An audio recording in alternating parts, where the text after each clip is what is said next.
Tudo bem? Vamos lá, nono ano, tá? Como é que vocês estão? Tudo bem aí? E vamos continuando aqui. Hoje nós vamos falar, continuando a parte de filosofia, tá? Que a gente está vendo. Nós vamos falar sobre o Sócrates, tá? O primeiro ali, depois dos pré-socráticos, que é o divisor de águas, lembra que eu falo? Antes de Sócrates, depois de Sócrates, tá?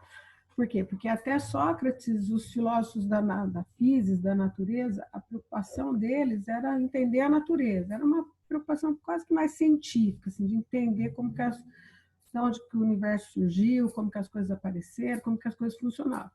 O Sócrates, ele já é um cara mais assim humanista, ele já começa a se preocupar com questões relacionadas ao homem, porque ele entendia que entender a natureza é extremamente importante, muito bom mesmo, mas as coisas vão continuar do jeito que são, vai continuar chovendo, as plantas vão continuar crescendo, mas o homem, ele entendia que o homem podia mudar, tanto para melhor quanto para pior.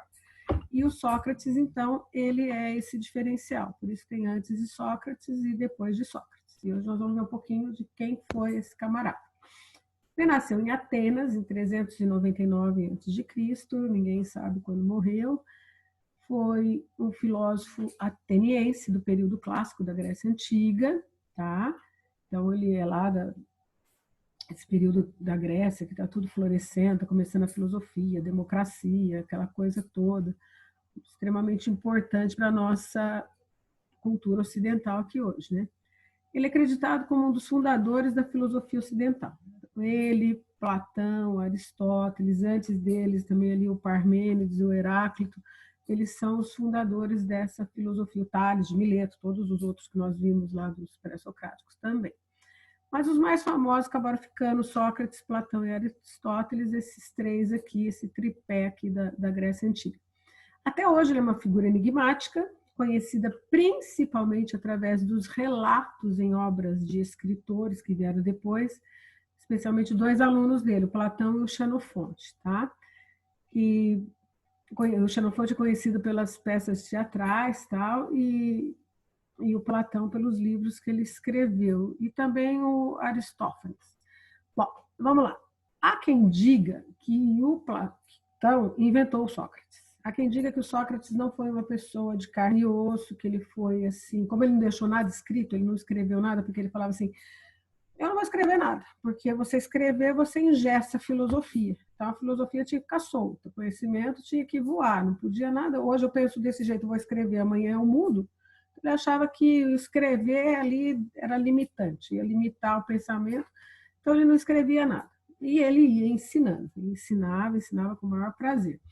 Quem escreveu sobre ele, então, foram esses três aqui depois dele, principalmente o Platão, que foi aluno dele, amava, ele era muito encantado com o professor, ele adorava esse professor dele, ele que vai escrever mais. Então, tem pessoas que dizem que o Sócrates foi um personagem inventado por Platão.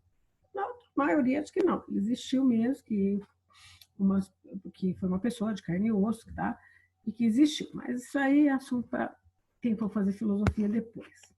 Bom, mas que momento que o Sócrates está vivendo? Tá? Então, ele tá vivendo num momento chamado século de Péricles. E esse momento do século de Péricles, esse tal desse Péricles aqui, é quando a democracia está sendo inventada. Está aparecendo a democracia. Tudo bem que lá nos moldes deles, que não é uma democracia lá muito representativa, não, mas é uma coisa muito diferente, uma coisa muito interessante, uma coisa extremamente muito original, né, para o momento ali. Então, Sócrates viveu entre os séculos 5 e 4 a.C., o período conhecido como século de Péricles. Essa aqui é uma foto da Atenas antiga, para vocês terem mais ou menos uma ideia como que era a cidade. Então, isso aqui são as ruínas hoje de Atenas. Atenas era, então, o centro do mundo. E os debates filosóficos tinham a cidadania, a virtude e a política como temas centrais. Então, tudo que acontecia de intelectual, tudo que acontecia de arte, tudo que acontecia de interessante ali no mundo cultural, no mundo filosófico, no mundo intelectual, era em Atenas. Atenas era o centro era o ó, né? E O principal assunto deles ali na polis, ali na Ágora, principalmente, na praça ali onde eles iam debater, os temas eram cidadania, virtude e a política, tá? Então, são temas centrais. Esse aqui é o tal do Péricles, que nasceu em 495 ou 492, ninguém tem muita certeza, e morreu em 429 a.C. Foi um célebre e influente estadista, orador, estratego, ele era um general, né? Ele fazia estratégias de guerra, lá na Grécia Antiga. Um dos principais líderes democráticos de Atenas e a maior personalidade política do século V a.C., que viveu, e ele viveu durante a Era de Ouro de Atenas. Então, a era que Atenas mais brilhou, mais produziu, mais floresceu, foi nesse momento aqui que ele viveu, tá? Então, ele é esse estadista que ele foi um determinante para a criação, para o estabelecimento da democracia. Tinha também o Solon. Solon também, ele vive em Atenas, ele em 638, é um pouco mais velho, 558 a.C. E ele foi um estadista, legislador, um poeta grego antigo, foi considerado pelos gregos como um dos 7 sábios, então era uma pessoa, não era uma pessoa qualquer. Em 594, ele iniciou uma reforma das estruturas social, política e econômica da polis ateniense. Ele vai começar essas reformas aí.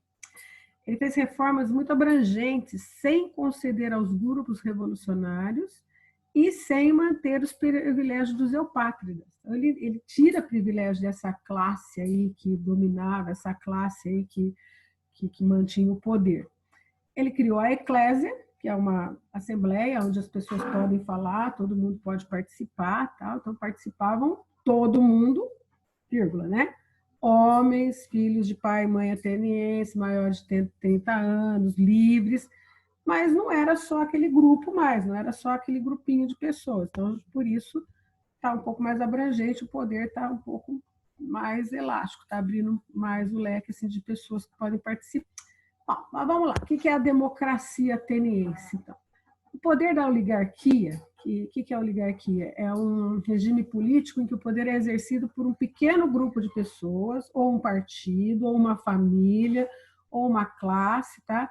Então, quando esse grupo é mantido no poder, ele vai se mantendo, vai perpetuando no poder, é chamado de oligarquia.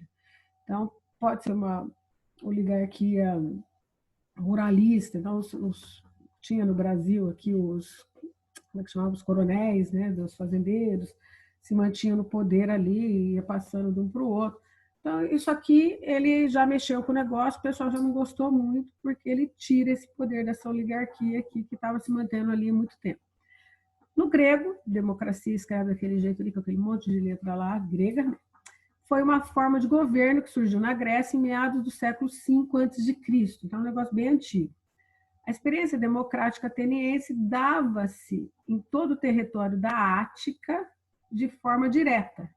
Contudo, envolvia uma pequena parcela da população, que são esses homens livres, maiores de 30 anos. Esses aqui é que iam para a eclésia, eles iam participar dessas assembleias, eles iam para as praças públicas, iam falar, iam decidir, e por isso a importância de se falar bem, a importância da oratória, a importância de você ter um bom discurso.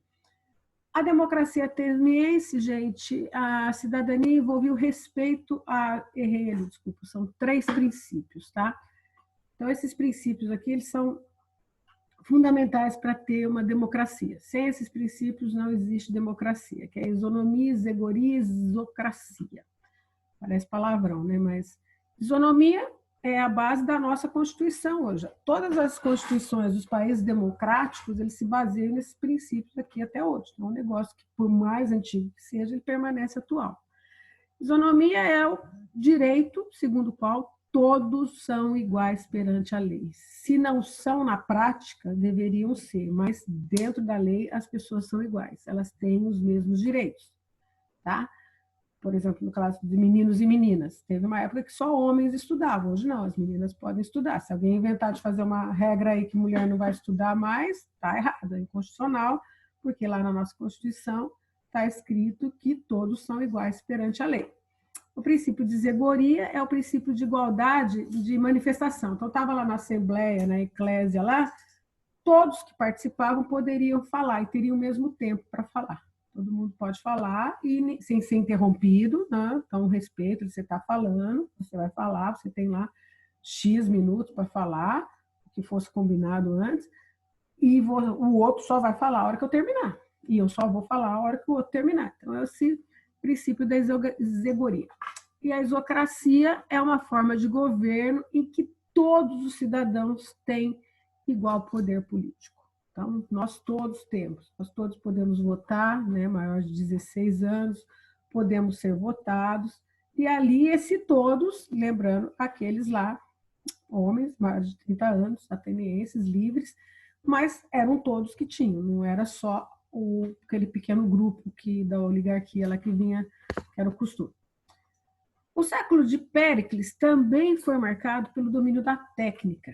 Essa técnica estava longe de ser uma dádiva dos deuses, como o fogo foi dado para Prometeu. Lembra da história de Prometeu, né? Que não sobrou nada para o homem, porque o Epimeteu deu tudo para os bichos e não sobrou nada, ele vai lá, rouba o fogo e traz, não sei o quê. E esse fogo simboliza todo o conhecimento, toda a criatividade, toda a inteligência que nós temos diferente dos outros animais. Agora, a técnica ela não é vista mais como uma dádiva de deuses, porque eles estão questionando os poderes desses deuses, eles estão questionando, inclusive, os deuses. Então, a técnica ela vai ser um saber prático, desenvolvido por meio de conhecimento, experiência mesmo.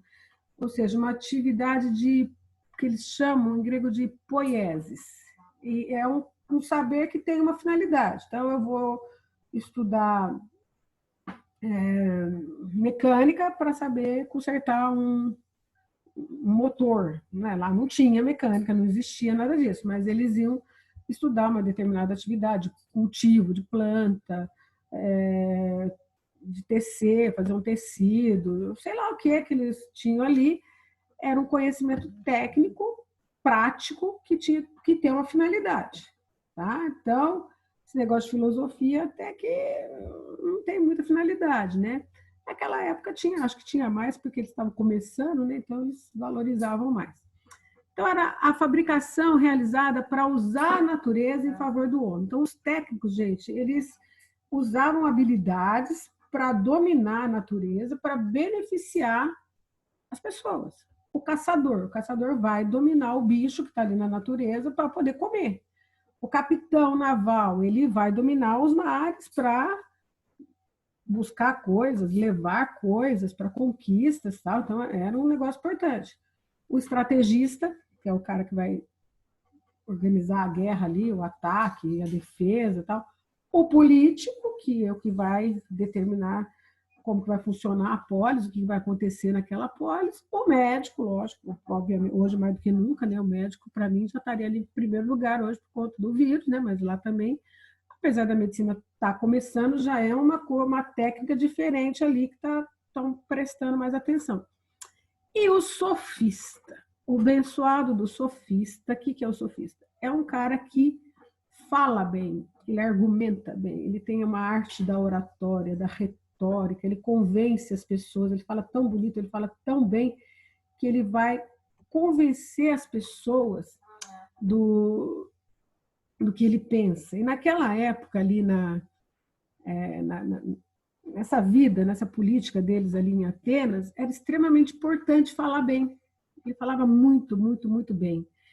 E o Sócrates, ele brigava um pouco com esses sofistas, porque o Sócrates pensava assim, olha, o discurso, a filosofia, ela é importante para você buscar a verdade, para você entender a verdade, o que é a verdade, como que a verdade funciona, o que é a verdade, para que serve a verdade, você tem que preocupar com a verdade. Os sofistas, eles não estavam nem um pouco preocupados com a verdade, eles queriam, mas na próxima aula nós vamos ver isso mais detalhadamente. Eles queriam convencer as pessoas, eles falavam bem para convencer. Se tinha um debate ali, uma discussão, um diálogo, um debate, ele queria vencer. Não importava se era verdadeiro ou não, ele queria vencer. Hoje em dia, no caso, um exemplo que seria bom um político. Ele quer fazer um monte de propaganda que ele vai fazer, vai acontecer, ele quer voto, ele quer ganhar. Ele está muito preocupado se ele vai fazer aquilo tudo lá depois, não, muitas vezes nem faz nada. Ou um publicitário que quer vender um produto, vai falar mundos e fundos daquele produto dele, maravilhoso, tá? E nem sempre aquilo é verdade, mas ele quer vender. Então é nesse sentido. E o Sócrates não, o Sócrates muito preocupado com a verdade, ele era muito bravo com esses sofistas aí, falava, não é assim não. Então na próxima aula nós vamos ver mais coisas sobre o Sócrates, tá? Hoje nós estamos só começando. Trouxe aqui um desafio para vocês, tá? Vocês vão falar para mim um pouquinho da democracia ateniense aqui, vocês vão ler essas questões, essa questão responder para mim, essa daqui também, e mais essa.